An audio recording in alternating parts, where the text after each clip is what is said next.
Week 14 of the fantasy football season, and here's a few wide receivers, start sits. This week, first starts Zay Flowers of the Baltimore Ravens. Zay Flowers, as the season's gone on, he's going to get more involved in this offense, and especially coming off a bye week, we know rookies then, for the most part, they're more involved and they get more plays called their way. So Zay Flowers, he's been in the starting lineup pretty much the whole season for this Baltimore Raven team. But like I mentioned, with Mark Andrews out for the season, I think we're going to see more Flowers. Odell Beckham, yes, he's had a couple decent games. Rashad Bateman really hasn't done much. And Nelson Aguilar, at this point of his career, is more of a third or fourth receiver. So this week here with a good matchup versus the Rams. And they've used Flowers in gadget formations from around the motion or around the offense. Once again this week, I like his matchup versus the Rams. And he's a start. Next start, Cooper Kupp. The Los Angeles Rams staying in the same game. Tougher matchup at the Baltimore Ravens. And Cooper Kupp the last few weeks before, at the end of that game in Week 13 versus the Browns, he hasn't done much, but he came off 6 catches, 39 yards, and a touchdown. Cooper Kupp, in my opinion, still one of the better route runners in the game. Him and Matthew Stafford have great chemistry and great rapport, especially going back to the Super Bowl year, where in that fourth quarter and that last drive, the ball was going to Cooper Kupp, and they just couldn't stop him in that game. So this week, even in a tough matchup with the Baltimore Ravens, and the numbers haven't been up to snuff this season, I think Cooper Kupp's back on track a little bit, finding the end zone. A good game. Next start, Deontay Johnson of the Pittsburgh Steelers. Deontay Johnson, there's been problems with him over the last few weeks with arguments with teammates and just the lack of hustle and trying from Mike Tomlin and the coaching staff. But Johnson did find the end zone in that tough loss versus the Arizona Cardinals in Week 13, where he had 3 catches, 31 yards and a touchdown. So this week here, decent matchup versus the Patriots. Thursday Night Football. Mitchell Trubisky's going to be the starting quarterback in that one. Kenny Pickett out a few weeks with the ankle injury. And Deontay Johnson, I think he needs a quarterback like Trubisky, which stretch the field a little bit, has pretty good arm strength. I know Trubisky turns the football a whole lot, but to be honest, I think he's a better quarterback after we've seen Kenny Pickett now pretty much for 2 seasons where he hasn't done much and he's not a consistent quarterback to get the football down the field. At least Trubisky could get the ball down the field, and he could also as well make some plays to his wide out. So Deontay Johnson, this week's a start. Next start, Jordan Addison of the Minnesota Vikings. I know Addison's numbers have dropped off, obviously, with Joshua Dobbs in there as the starting quarterback, especially with Kirk Cousins out for the season and Jefferson's been out. But Justin Jefferson finally returning in Week 14 at the Vegas Raiders. Addison, he's having a great rookie season.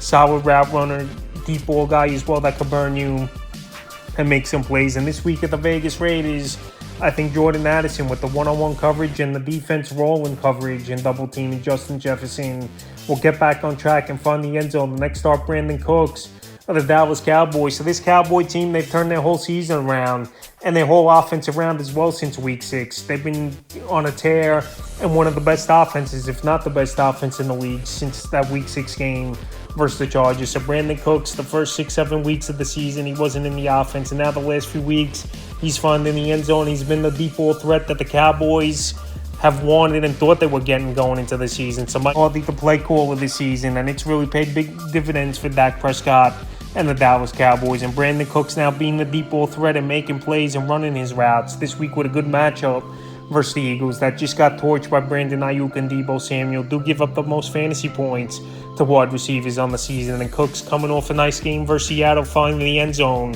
and having over 15 PPR fantasy points. Once again, I think he has a good game this week. Next start, DK Metcalf of the Seattle Seahawks. So DK Metcalf, we know this season's been a struggle for him, but last week this offense clicked and they made big plays versus one of the better defenses in the league, the Dallas Cowboys. So DK Metcalf, all the hype about DaRon Bland and breaking the record with 5 pick sixes in a season. Last week he went in there at Dallas and he torched them for that one for 3 touchdowns and over 130 yards in that game. So this week here, tougher matchup at San Francisco, no doubt about it. But it's a team that DK Metcalf has had a good career and a good track record versus the division rivals. So this week in pretty much a must-win game and a game where I think they're going to have to feed DK early and often. He's a start once again, and the final starts Deebo Samuel, San Francisco 49ers. See, Deebo Samuel, we know he's a talented wide receiver. We know he's got great breakaway speed and is a big-time playmaker that they line him up in the backfield, even give him carries at time, and they use him all over the formation. And we saw last week it was a message sent. Philadelphia Eagles winning that game 42-19, and Deebo Samuel 35 PPR fantasy points, 2 touchdowns in that game, including a crazy broken tackle where he found the end zone for over 40 yards in that one, where once he's in the open field, Deebo Samuel, this guy's uncatchable and untouchable, where he's got the knack for the end zone. So Deebo looking like he did a few seasons ago, where he was unstoppable over the last 2 weeks, and this is what you wanted to see from Deebo. So this week in a matchup versus a young secondary of the Seattle Seahawks that just got torched by CeeDee Lamb and Brandon Cooks, I think once again he puts in a big performance. Now to the sits, Chris Godwin of the Tampa Bay Buccaneers. So this week here, not a tough matchup with the Falcons, but Chris Godwin, pretty much his ceiling's been 10-11 fantasy points this year. We know Mike Evans is the number one option in this offense for Tampa Bay with Baker Mayfield. And last week, if he didn't have that run on a jet sweep, was Chris Godwin for a touchdown. He was going to have nothing, only finishing the day with 8 fantasy points. So right now, well, he hasn't done much over the last few weeks, and his ceiling is pretty low. He's a sit this week. Next sit, Josh Downs of the Indianapolis Colts. So Downs, he had an impressive start to his rookie season, but injury definitely set him back. And over the last few weeks since he's been on the field, but not getting the job done, and Alec Pierce emerging in last week's game at the Tennessee Titans. Josh Downs is a wide receiver at this point of the season, especially if it's win or go home for most fantasy managers. With the last week before the playoffs here in Week 14, he's a tough wide receiver to trust. So this week, even in a decent matchup at the Cincinnati Bengals that are middle of the pack defense, I can't trust Josh Downs in a big game in Week 14. Next sit, Jerry Jeudy of the Denver Broncos. So Jerry Jeudy, the majority of the season, he's been on my sit list, and once again, he's going to be on, like I've said many times in these videos, the running backs are the more important guys in this offense on dump-offs, and obviously their run-first team with Javonte Williams is Denver. And we know also as well Russell Wilson has his share of run plays as well called. So Jerry Jeudy, he hasn't done much this season. Courtland Sutton, the number one wide receiver and deep ball threat. And once again, I know it's a great matchup with the Chargers. I really can't stop anyone, but I can't trust Jerry Jeudy this week. He's a sit next to Jacoby Myers of the Vegas Raiders. So Myers, I mentioned in the earlier weeks and midweeks of the season, if he's not scoring a touchdown, he's not really scoring fantasy points. And that's obviously been the case with Jacoby Myers over the last few weeks. I know the Raiders are coming off bye. I know they got a pretty decent matchup versus the Minnesota Vikings, but the Vikings are coming off a bye week as well.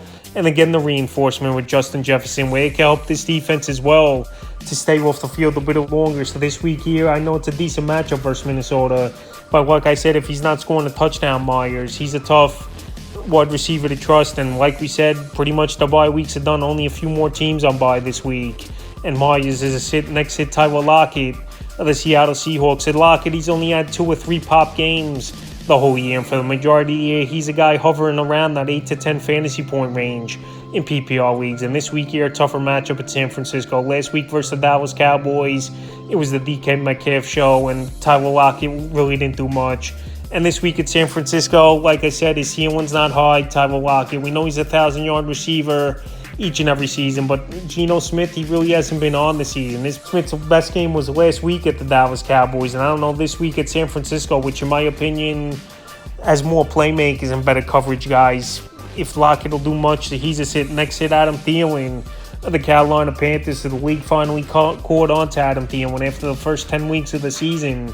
He was one of the better wide receivers in fantasy football, but the last few weeks he's failed to reach double-digit fantasy points in PPR leagues. He's pretty much only scoring 5-7 fantasy points as Thielen, and he had bigger weeks in the midweeks. But like I said, defenses are rolling coverage his way, and the other guys like DJ Chark and Jonathan Mingo, they're forcing this Panther team to try to beat them. And we know the Panthers are the worst team in the league at 111. So right now, while Thielen's been struggling over the last few weeks, and defense is the only threat to worry about in the passing game is Thielen. This week here versus the middle of the pack defense of the New Orleans Saints. In New Orleans as well, he's a sit, and the final sit of the week's Gabe Davis of the Buffalo Bills. So Gabe Davis, he's the definition of a boom or bust wide receiver. One game he could go for 20, 25 fantasy points, and the next game he could have a goose egg. So this week he had a tough matchup at the Kansas City Chiefs. Secondary definitely has improved here. He's a sit for me is Gabe Davis. I know a few seasons ago in that playoff game he broke out,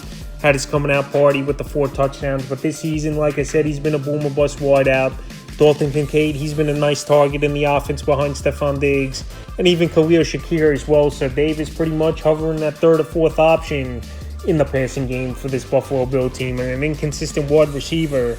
He's a sit for me, so that's wide receiver start sits for Week 14 of the fantasy football season.